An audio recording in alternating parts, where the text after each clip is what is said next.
সালাম আলাইকুম ভাই। ওয়ালাইকুম সালাম, কি খবর? আলহামদুলিল্লাহ ভাই, আছি ভালো। কি অবস্থা তোমার? আলহামদুলিল্লাহ রে ভাই, আল্লাহ আছেন আমার ভালো। কিন্তু আজকে এনো তো গাড়ি কি আজকে এনো কি তা পার্টিও নাকি? ও আজকে পার্টি, আমরা মধ্যদেশ পার্টি আজকে। মতিশো পার্টিও না তো পার্টি ও দেখা ও দেরানি, হবুন দাও।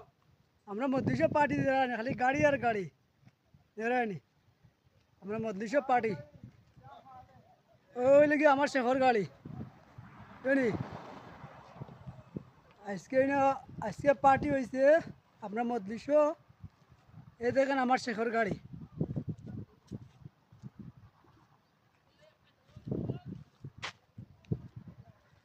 আজকে পার্টি হয়েছে মধ্যদেশ।